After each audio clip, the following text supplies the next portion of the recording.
మంచిర్యాల కొమరం భీం ఆసిఫాబాద్ జిల్లాల్లో సీజన్కు ముందే నకిలీ పత్తి విత్తనాలు ముంచెత్తుతున్నాయి. ఆంధ్రప్రదేశ్, కర్ణాటక, మహారాష్ట్ర నుండి నకిలీ పత్తి విత్తనాలు రహస్యంగా దిగుమతి అవుతున్నాయి. ఈ దందా వెనుక అధికార పార్టీ నాయకుల హస్తం ఉన్నట్లు ఆరోపణలు వినిపిస్తున్నాయి. అరికట్టాల్సిన అధికారులు మామూళ్ల మత్తులో జోగుతున్నారన్న విమర్శలు వ్యక్తమవుతున్నాయి.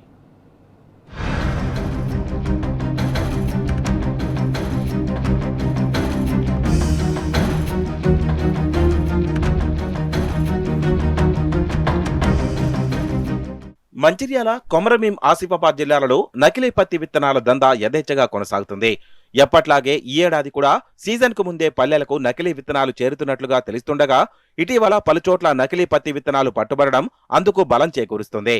అధికార యంత్రాంగం మామూలుగా తీసుకుంటడం వల్లే అక్రమ దందా జోరుగా సాగుతుందన్న చర్చ నడుస్తోంది.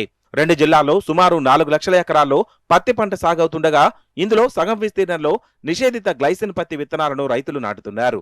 ఎకరానికి కిలో విత్తనాలు అవసరమవుతాయి.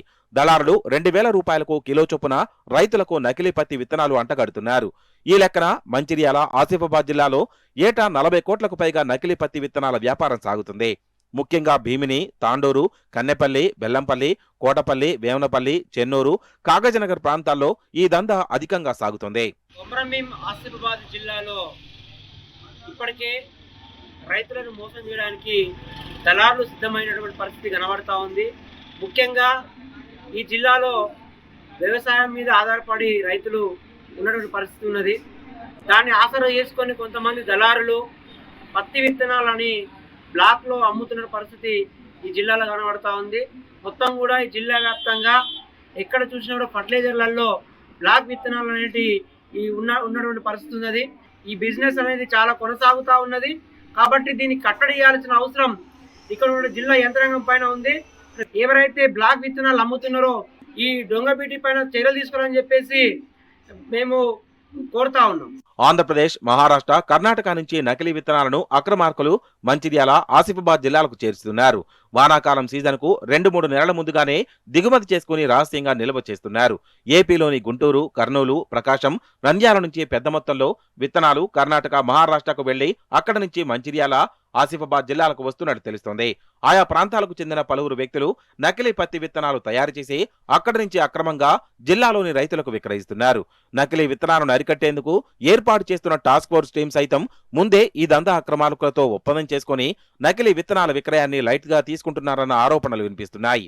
మహారాష్ట్రకు ఏదైతే ఆనుకొని ఉన్న తెలంగాణ పలు జిల్లాల లోపల మరి పత్తి విత్తనాలు నకిలీ విత్తనాల పత్తి దందా మరి యథేచ్ఛగా కొనసాగుతూ ఉన్నది. మరి అదేవిధంగా నీలువై పోలీస్ పట్టణ శాఖలో జరిగినటువంటి తనిఖీల్లో భాగంగా మరి నకిలీ విత్తనాలు పట్టుకోవడం జరిగినది.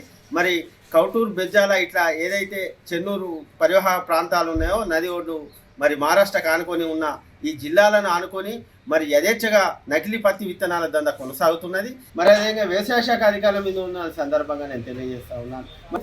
మరి రైతులు కళ్ళల్లో సంతోషంగా ఉండాలంటే ఇలాంటి నకిలీ విత్తనాలు ఏవైతే ఉన్నాయో వాటిని అరిగట్టి రైతులను కాపాడుకోవాల్సిన బాధ్యత మనందరిపైన ఉందని ఈ సందర్భంగా తెలియజేసుకుంటూ జిల్లాలో నిషేధిత గ్లైసిన్ పత్తి విత్తనాల దందాను కొందరు అధికార పార్టీ నాయకులు వెనకొండి నడిపిస్తున్నారన్న విమర్శలు వ్యక్తమవుతున్నాయి. బెల్లంపల్లి నియోజకవర్గంలో కన్నెపల్లి మండలాలకు చెందిన ఓ కాంగ్రెస్ నాయకుడు ఈ వ్యవహారంలో కీలక సూత్రధారిగా ఉన్నట్లు తెలిసిందే. క్షేత్రస్థాయిలో నిఘా పెంచి డీలర్లు, ఫెర్టిలైజర్ షాపుల్లో తనిఖీలు చేయడంతో పాటు ఇప్పటికే పత్తి విత్తన రైతులను విచారిస్తే నకిలీ విత్తనాల రాకెట్ వెనుక ఉన్న పెద్ద తలలు సైతం బయటకు వస్తాయని పలువురు అంటున్నారు. ఇప్పటికైనా అధికారులు ఈ వ్యవహారాన్ని సీరియస్ గా తీసుకొని నకిలీ పత్తి విత్తనాల దందాకు చెక్ పెడతారో లేదో చూడాలి.